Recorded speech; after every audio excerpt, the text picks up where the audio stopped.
우리 하나님 말씀 고린도후서 6장 오늘은 14절부터 7장 1절까지 말씀 보도록 하겠습니다. 고린도후서 6장 14절부터 7장 1절까지 말씀, 제가 한 절 여러분들이 한 절 같이 우리 교독하며 낭독하죠. 너희는 믿지 않는 자와 멍에를 함께 하지 말라.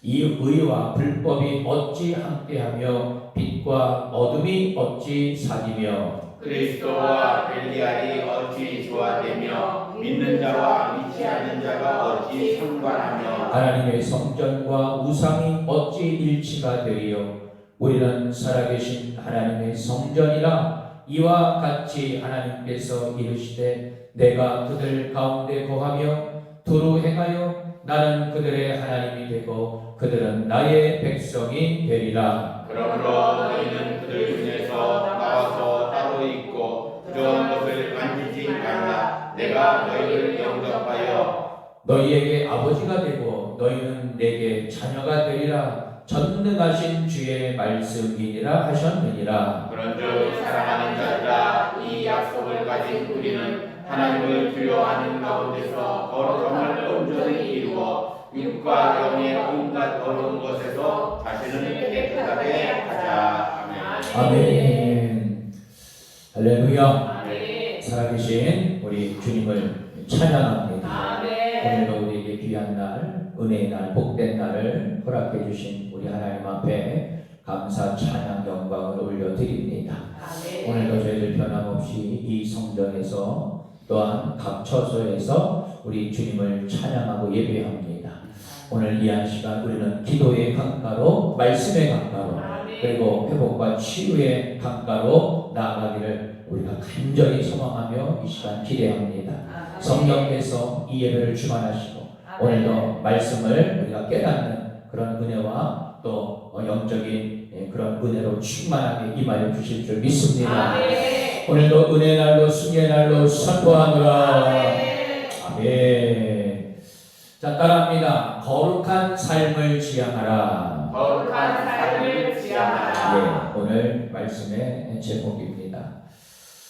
많은 청년들이 결혼 전에는 하나님의 인도하심을 받는 가정을 이루고 싶다라고 그렇게 말을 해요.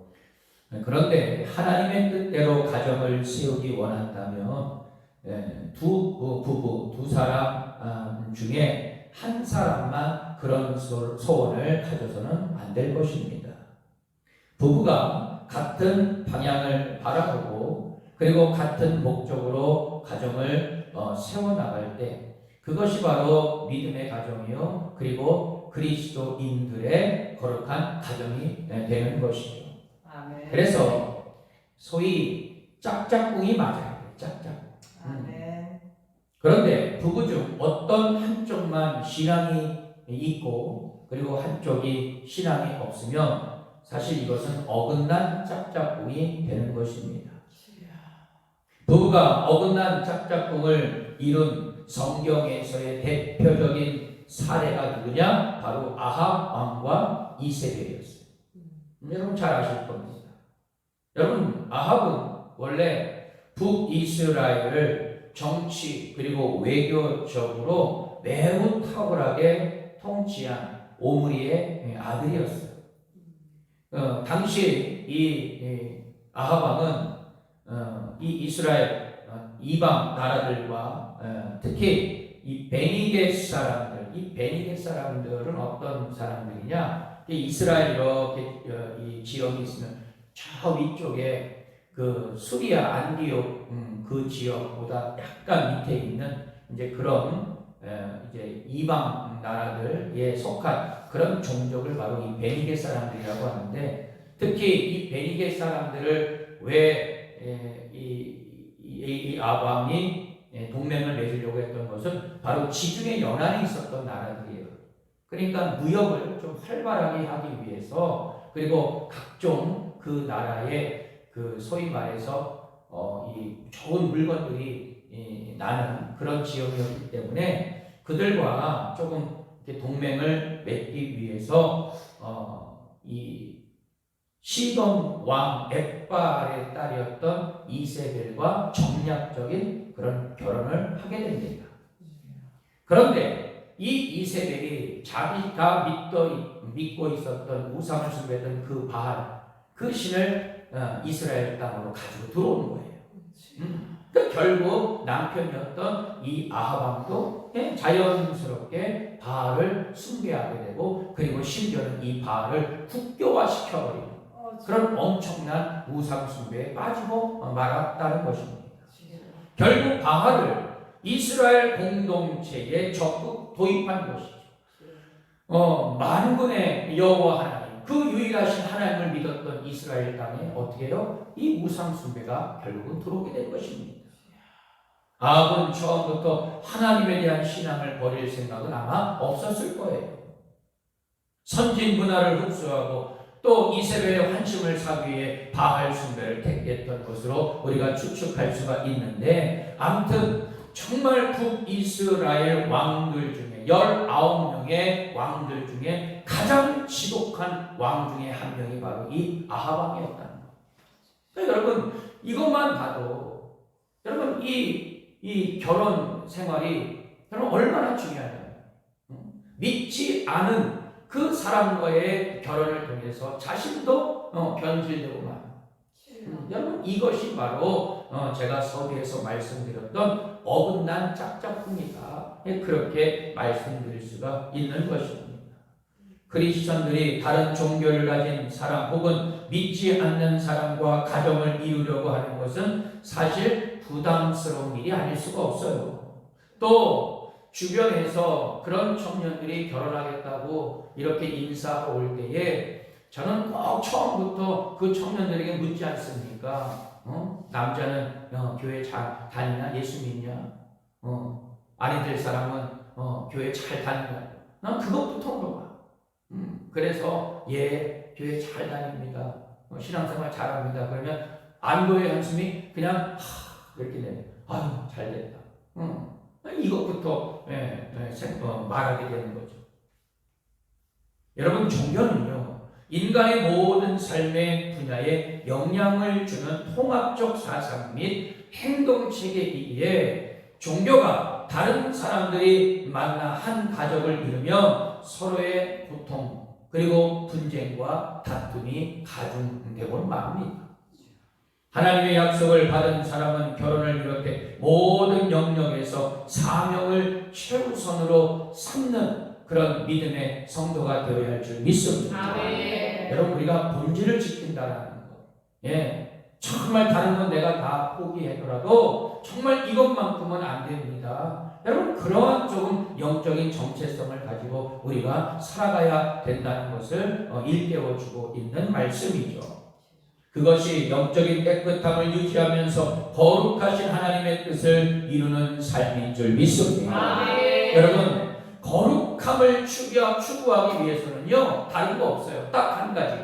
여러분, 이 죄악된 것을 버려야 돼요. 아멘. 다른 거 없어요. 여러분, 이 죄악된 것을 과감히 버릴 때에 내가 영으로 깨끗해진다는 것이죠. 아멘. 여러분, 이 시대는 쾌락, 권력, 재물, 정말 많은 부분에 있어서 머지않아 사라지게 될 것들이 이 땅에서 주인 행세를 하고 있지 않습니까? 심지어 사람들에게 가장 영향을 끼치는 대상으로서 신의 지위를 차지하고 군림하기까지 해요. 그러니까 믿음의 성도들이 있잖아요. 절대 있잖아요. 이 세상 육신의 정욕에 끌려다녀서는 안 돼. 아멘. 여러분, 만군의 여호와 하나님 그 성령의 인도하심을 따라 우리가 살아가야지. 아멘. 재물의 노예가 되고 권력의 노예가 되고 아버지. 심지어는 자식들에게 노예가 되고 말이죠. 그러니까 질질 이리저리 그냥 헤매다가 여러분, 우리의 인생이 마감할 때 얼마나 많은지 몰라요. 일부 그리스도인조차 이 시대가 붕어내는 화려한 빛을 쫓다가 점점 영적인 시력을 잃어가는 겁니다. 경건은 바른 선택을 하는 것입니다. 성도는 인해 사라질 일시적인 것에 대한 관심을 절제하고 늘 경건하게 살아가며 또한 거룩한 삶을 지향하는 그런 복된 성도가 되어야 하리라 믿습니다. 아멘. 우리는 그리스도인으로서 여러분 경건한 삶이 1번이에요. 아멘. 여러분 우리는 그러기 위해서 예수를 믿고 그리고 그리스도의 거룩한 제자가 되기 위해서 몸부림치는 것입니다. 아멘. 하지만 실제 삶을 들여다보면 전혀 경건과 상관없는 생활을 하고 있는 것. 여러분 문제가 무엇일까요? 어떻게 하면 거룩하고 경건한 삶을 살아갈 수 있을까? 바울은 오늘 본문의 말씀을 통해서 그 원리를 우리에게 제시해 주고 있습니다. 자, 첫 번째로 저를 따라하겠습니다. 세상적 가치관을 분별해야 합니다. 네, 세상의 가치관을 분별하라. 자, 우리 14절 말씀 한번 보죠. 자, 14절 말씀입니다. 다 같이 읽습니다. 시작. 너희는 믿지 않는 자와 멍에를 함께 매지 말라. 의와 불법이 어찌 함께하며 빛과 어둠이 어찌 사귀며. 아멘. 고린도 교회는요, 우상 숭배가 가득한 지역에 위치했다라고 제가 말씀을 드렸어요. 그래서 교인들 중에 어떤 이들은 여전히 이 우상 숭배에 관련되어 있었던 것 같습니다. 바울은 믿는 자들이 우상 숭배자들에게 어떠한 영향을 받는 것을 경계하고 있어요. 자, 14절 말씀에 보니까 오늘 멍에라는 말이 나옵니다. 멍에. 여러분, 이 멍에라는 것은 우상 숭배자들과 삶의 가치관이나 방식을 공유하고 있다는 상태를 말합니다. 그들과의 친밀한 교제는 오히려 죄악에 오염될 가능성이 아주 다분하다라는 것을 이렇게 에둘러서 사도 바울은 지금 경고의 말씀을 하고 있는 것입니다. 여러분, 하나님은 거룩하십니다. 아멘. 진리와 악이 함께하는 것을 기뻐하지 않으신다는 거예요. 아멘. 따라서 바울은 믿지 않는 자와 멍에를 함께 매지 말라고 당부까지 하고 있습니다. 여러분, 두 마리의 소가요 한 방향으로 가야만 쟁기질이 이렇게 똑바로 이렇게 왔다 갔다 그렇게 하지 않고 일렬로 쫙 그렇게 쟁기질을 할 수 있는 것입니다. 여러분, 맞지 않는 자와 멍에를 같이 하는 것, 빛과 어둠이 사귀는 것처럼 불가능하다는 것이죠. 여러분, 빛이 있는데 어떻게 어둠이 있을 수 있겠어요? 그죠? 그리고요, 여러분, 어둠 가운데 빛이 임하게 되면 어둠은 사라져. 아멘. 절대로 공존할 수가 없어요. 아멘. 믿는 자들은 그리스도의 보혈로 의의 거룩함을 옷 입은 자들인 줄 믿습니다. 아멘. 또한 그리스도인들은 거룩한 하나님의 말씀을 쫓아 사는 자들이에요. 아멘. 그러기에 우상 숭배자들과의 교제나 영향은 사실 경건하고 거룩한 삶에 유익하지 못하다는 것입니다. 그들과의 연합은 언제나 경건한 삶을 변질시킬 가능성이 있다는 사실, 거룩하고 빛된 삶은 죄악된 어둠의 삶과 함께할 수 없는 것입니다. 불경건한 자들에게서 악한 영향을 받지 않도록 스스로 내 자신을 영적으로 늘 깨어서 경계하시고 세상적 가치관을 잘 분별하여서 거룩한 삶을 회복해야 되리라 믿습니다. 아멘. 절대로 빛은 어둠과 공존할 수 없다는 사실. 자, 두 번째로 저를 따라해 볼까요? 죄악된 어둠과 죄악된 어둠과 구별되어야 합니다. 구별되어야 합니다. 아멘. 자, 우리 16절 말씀 또 읽어봅니다.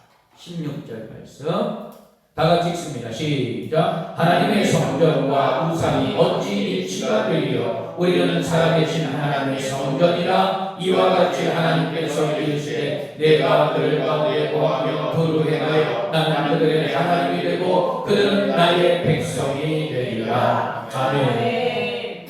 자, 바울은 두 번째로 그리스도를 믿는 거룩한 삶을 죄악된 어두움의 삶으로부터 구별하라. 15절 말씀 제가 읽어드립니다. 그리스도와 벨리알이 어찌 조화되며 믿는 자와 믿지 않는 자가 어찌 상관할 수 있겠느냐? 여러분, 진리의 빛이신 그리스도께서 사악한 어둠과 함께 하실 수 없다는 사실. 그리스도인들은 확실히 거룩한 삶을 쫓아야 되리라 믿습니다. 여러분, 거룩은요, 어두움과 이 악과 함께 공존할 수 없다는 것 다시 강조하고 있어요. 우리는 거룩한 빛으로 어둠을 쫓아내든지 아니면 어두움에 의해 빛이 소멸되든지 우리는 둘 중 하나밖에 선택할 수가 없는 것입니다. 여러분, 빛을 선택하시겠어요? 어둠을 선택하시겠어요? 빛과 함께 어둠을 즐길 수는 없다는 사실입니다. 하나님은 우상에게 영광을 주지 않으십니다. 하나님은 하나님의 영광을 탈취한 자들에게는 엄중한 심판만이 있게 될 것이다. 그리스도와 벨리알은 조화될 수가 없다. 여러분, 여기서 말하는 이 벨리알은 뭐냐면 유대교인들이 읽는 경전이 있어요. 여러분, 우리 믿는 자들은 성경을 보죠. 그런데 유대교인들은 경전이라는 걸 봅니다. 그런데 그 경전에 나오는 단어 중에 하나가 이 벨리알이라는 이 단어가 나오는데 이 말의 뜻은 무가치하다 이런 뜻을 가지고 있어요. 그래서 무가치한이라는 뜻으로 악의 성격을 부여하여 사용되는 그런 말. 그러니까 결국은 그리스도와 여러분, 우리 그리스도가 무가치합니까? 아니잖아요. 어찌 그리스도와 벨리알이 공존할 수가 있겠느냐? 사도 바울이 그것을 이야기한 겁니다. 이처럼 믿는 자와 믿지 않는 자 절대로 상관할 수 없느니라. 그리스도인들은 새 피조물인 줄 믿습니다. 새 피조물은 새로운 생각, 새로운 관점, 새로운 삶의 방식, 오직 주님의 다스리심을 따르는 자, 그러한 삶을 살아가는 자들이 바로 새로운 피조물인 것이죠. 어둠의 사고 방식으로 빛의 삶을 살 수 없는 것입니다. 생각하는 방식을 완전히 바꾸어야 되리라 믿습니다. 그게 바로 새로운 피조물들, 우리 그리스도인들의 삶의 모습인 것입니다. 그리스도인들은 거룩하신 하나님이 그 안에 거하시는 하나님의 성전이다. 여러분, 16절 상반절 한번 보시면 하나님의 성전과 우상이 어찌 일치가 되리요? 우리는 살아계신 하나님의 성전이라 이와 같이 하나님께 이르시되. 자, 우리는 하나님의 거룩한 성전이에요. 여러분, 하나님의 거룩하심을 쫓아 우리도 거룩해야 되리라 믿습니다. 여러분, 하나님의 성전은 하나님이 임재하시는 장소죠.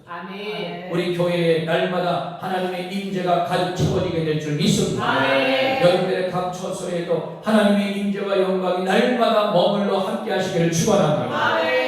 하나님은 그곳에서 백성들을 만나 주셨어요. 여러분, 하나님이 임재하시면 하나님과 우리는 만날 수가 있습니다.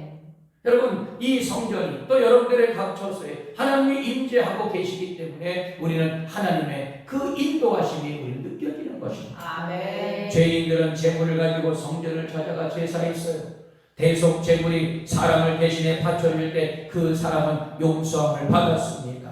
성전은 죄를 용납하지 않으시는 하나님의 거룩하심을 나타내고 있어요. 여러분, 우상은요 절대로 말하지 않아. 그냥 단순히 제물이 되고 있는 것뿐이죠. 여러분, 우상에게 죄는 여러분 존재하지 않습니다. 탐욕으로 일그러진 인간의 욕망이 우상일 뿐이에요. 여러분, 그 우상도 누가 만들었어? 인간이 만든 거예요. 사실 보면 우상은 아무런 여러분 죄가 없는 거예요. 그냥 하나의 모형일 뿐이지. 그 우상까지도 만들어내는 인간의 잘못된 그런 정욕된 탐심이 그게 바로 우상 숭배라는 것입니다. 여러분, 탐욕으로 일그러진 인간의 욕망, 이 땅에서 이 세상 가운데 썩어 없어질 것들에 대한 집착으로 말이에요.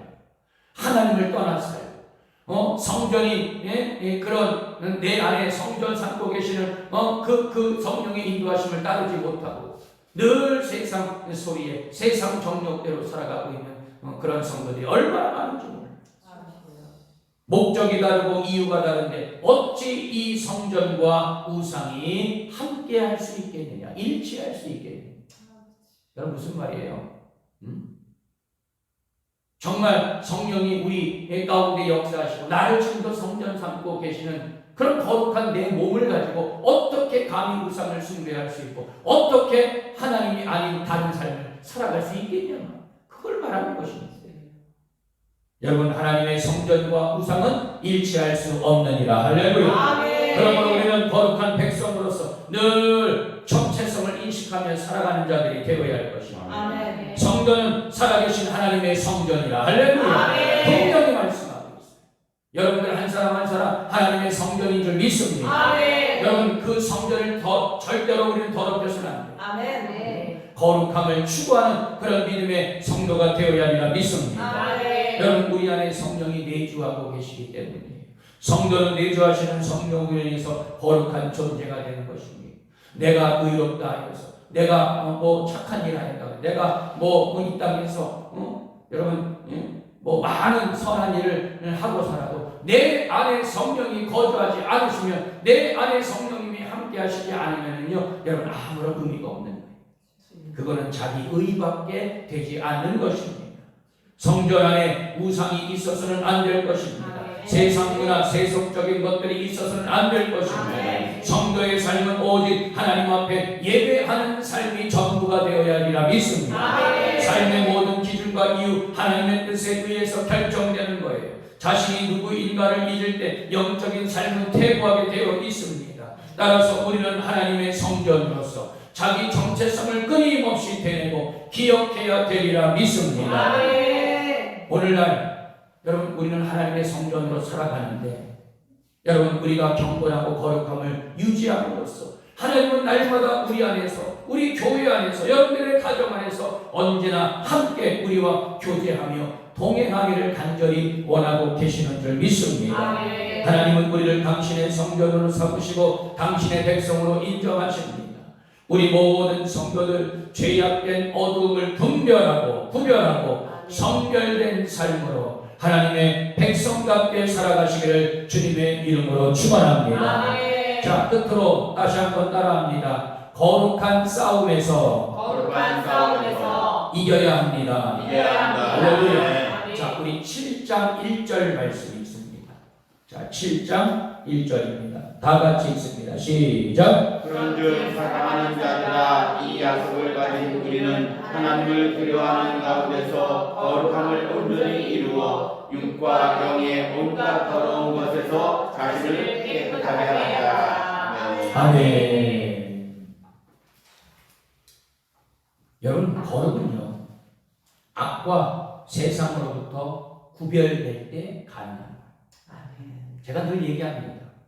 여러분, 성경책만 끼고 다닌다고 해서 우리가 거룩해지는 게 절대 아니에요. 여러분, 우리의 삶의 행실, 여러분, 우리의 삶의 모든 영역 안에서 내 삶이 정말 거룩함을 쫓고 그리고 거룩함을 추구하지 않는 이상 여러분, 우리는 거룩을 회복할 수가 없어요. 하나님의 백성들은 반드시 구별되어야 하리라 믿습니다. 여러분, 이사야는 거기서, 즉 악에서 나오고 부정한 것을 만지지 말라, 그렇게 말씀을 하고 있어요. 바벨론의 삶의 방식을 따라가지 말 것을 추구하고 있는 것입니다. 여러분, 이스라엘 백성들이 바벨론 70년 포로 생활을 할 때 이미 이사야 선지자는 그것을 직시하고 그리고 예언한 말씀이 바로 이 말씀이에요. 여러분, 어리석은 사람은 여러분 죄와 싸웁니다. 여러분, 우리가 주님 안에 거하고 있는 사람은요, 이 죄와고요, 사실 있잖아요, 싸울 이유가 없어. 왜? 우리는 거룩하기 때문에. 그런데요, 꼭 있잖아요, 거룩하지 못한 자들이 이 죄와 맨날 싸움을 하고. 그러니까 이 죄악된 습관된 그 죄악을 끊어버리지 못하는 것입니다. 하지만 지혜로운 사람은 어떻다고요? 죄를 피하게 되어 있어요. 아예 죄악 가운데 가지도 않아요. 죄의 본성을 막 떠나라고 얼마나 몸부림칩니까? 자신 안에 내재된 악한 마음이 죄를 갈구하는 것을 알기 때문이에요. 구별된 삶은 망하는 세상 속에서 함께 멸망하지 않는 그리스도인들의 삶의 방식인 줄 믿습니다. 자, 18절 말씀을 보게 되면 하나님은 믿는 자들의 아버지가 되십니다. 하나님이 거룩하시기에 하나님의 자녀들도 마땅히 당연히 거룩해야 되리라 믿습니다. 아멘. 여러분 자녀는 부모를 닮는 법이에요. 제가 며칠 전에도 그렇게 이야기를 했는데 제가 전도사 시절 때 교육부를 이제 맡게 되었었는데 한 번은 주일날 유치부 예배에 이제 들어갔어요. 그래서 이제 뒤에서 이제 우리 아이들 막 찬양하고 하나님 예배하는 모습을 이렇게 보면서 얼마나 마음이 흡족한지. 그런데 그 중에 어떤 남자 7살 먹은 남자 그 어린이가 있잖아요. 갑자기 뒤로 막 이렇게 오더니 있잖아요. 손에다가 이 주머니에 손에다 딱 끼고 있잖아요. 한 손 있잖아요. 막 이러는 거야. 난 처음에 저게 뭔가 저게 율동하는 건가? 그런데 애들은 그러니까 얘 막 혼자 이러고 있는 거야. 그래서 저게 뭔가 도대체 그랬더니 아빠가 담배 피는 모습을 있잖아요. 흉내내고 있는 거야. 맨날 아버지 담배 피는 모습만, 아빠 담배 피는 모습만 보니 얘가 그걸 따라하고 있죠. 제가 그걸 보면서요, 야, 이걸 내가 웃어야 될지 울어야 될지. 정말. 그렇구나. 아이들은요, 영락 없어. 부모들이 어떻게 행동하느냐 그대로 배우고 답습합니다. 여러분, 우리 성도들의 가정이 정말 죄악된 모습을 따라가게 할 거냐고요. 우리의 자녀들을 정말로 세속의 물결에 여러분 내던지시겠냐 말이죠. 여러분, 우리가 하나님으로부터 왔다면 여러분 거룩한 것은 당연합니다. 이들은 아들은 아버지의 이름을 가지고 살아갑니다. 성도는 거룩한 하나님 아버지의 이름을 가지고 살아가게 되죠. 주님은 자녀인 우리가 아버지 하나님을 본받아 거룩한 삶을 살기를 간절히 원하고 계시는 줄 믿습니다. 우리가 거룩을 훼손하는 부정한 것들을 멀리할 때에 하나님은 우리의 인격과 예배를 받아주시는 거예요. 그러니까 여러분, 우리가 예배를 드릴 때도 영과 진리의 예배를 드려야 돼요. 참된 예배를 드려야 돼요. 예배에 와서 딴 생각하고 집중하지 못하고 그리고 졸기나 하고 여러분 이러면은요 그게 영과 진리의 예배가 되겠냐, 하나님이 정말 기뻐 받으시는 예배가 되겠냐. 그러니까 한 주간의 삶이 여러분 얼마나 여러분 우리에게 정말 중요한 삶으로 살아가야 된다는 것을 깨닫게 해주는 거예요. 여러분, 하나님의 참된 자녀는 입술로만 주님을 부르지 않습니다. 그들은 음란하고 악한 세상에서 자신을 지키는 거룩한 싸움을 하는 자들이기 때문에 여러분 정말 우리의 도움은 여호와 하나님이심을 내가 믿습니다. 나의 구원자여 나의 영원한 생명은 우리 하늘 아버지가 되십니다. 여러분, 우리가 그렇게 입술로 고백하는 거 아니겠어요? 영생의 약속을 가진 믿음의 사람들 마땅히 자신을 지켜 하나님의 온전하신 거룩함을 쫓아 사는 그런 삶을 사모해야 되리라 믿습니다. 우리 모든 성도들 날마다 이 거룩한 영적인 싸움에서 승리할 수 있게 되기를 축원합니다. 거룩한 용사들이 되시기를 축원합니다. 결론의 말씀입니다. 사랑하는 우리 선교대면교회 성도 여러분, 바울은 우리에게 거룩한 삶이 거저 주어지는 것이 아님을 이제 가르쳐주고 있어요. 악한 것들과 결별하지 못할 때, 그 악한 것들에 대해서 벗어나지 못할 때 우리는 거룩한 삶을 살 수 없게 될 것이다. 거룩한 삶을 위해 우리는 날마다 우리의 경건을 오염시키고 변질시키는 세속적인 욕망들과 그리고 유혹들에 맞서 치열한 영적인 싸움을 해야 하리라 믿습니다. 여러분, 거룩한 삶은 우선순위를 하나님 앞에 두고 그리고 하나님을 경외하는 삶이 바로 거룩한 삶이라 믿습니다. 경외는 뭡니까? 자신의 가치관, 우선순위 그리고 삶의 방식, 그 모든 것들이 다 우리 하나님 주권에 달려 있음을 고백하는 자들입니다. 따라서 하나님을 경외하는 자는 하나님의 말씀을 따라 살며 삶의 가치를 순종해 두고 모든 판단의 기준을 하나님의 말씀으로 사는 것입니다. 여러분, 거룩한 삶을 지향하십시오. 세상적 가치관을 분별하고 죄악된 어둠과 또한 구별하며 진정한 거룩한 그런 영적 싸움에서도 이겨서 평생토록 거룩하고 영적인 삶을 살아가시는 우리 선교대명교회 모든 성도들이 되시기를 주님의 이름으로 축원합니다. 기도합니다.